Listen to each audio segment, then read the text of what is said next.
সামনেই দুর্গাপুজো উৎসবের সময় আগরতলা শহরে যাতে ভিড় সামলাতে গিয়ে সাধারণ মানুষ কোনো সমস্যায় না পড়েন সেই লক্ষ্যে ইতিমধ্যেই আগরতলা পৌর নিগমের তরফে নানা ধরনের কাজ চলছে।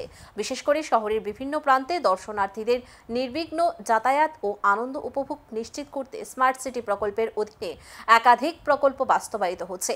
এই পরিস্থিতিতে শনিবার আগরতলা পৌর নিগমের মেয়র দীপক মজুমদার স্বয়ং মাঠে নেমে বিভিন্ন কাজের অগ্রগতি খতিয়ে দেখেন। নিগমের 11 নম্বর ওয়ার্ডে ট্রেন নির্মাণের কাজ পরিদর্শনের পাশাপাশি শহরের আরও কয়েকটি চলমান প্রকল্পের অবস্থাও তিনি পর্যালোচনা করেন। পরিদর্শনকালে মেয়রের সঙ্গে ছিলেন পৌর নিগমের একাধিক আধিকারিক। তারা নির্মাণ কাজে যুক্ত কর্মীদের সঙ্গে সরাসরি কথা বলেন এবং স্থানীয় বাসিন্দাদের সমস্যার কথাও শোনেন।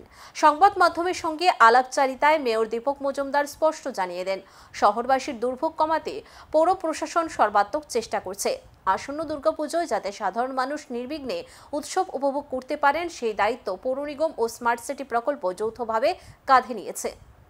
রাস্তাটা যেটা জিবি অব্দি গেছে, এই রাস্তা দুদিকে ড্রেন কভার ড্রেন কাজ চলছে, সংস্কারের কাজ চলছে।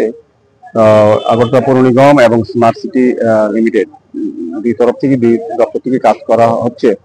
সামগ্রিকভাবে এটা দেখা কিছু কিছু বিষয় নিয়ে ছোট ছোট সমস্যা ছিল।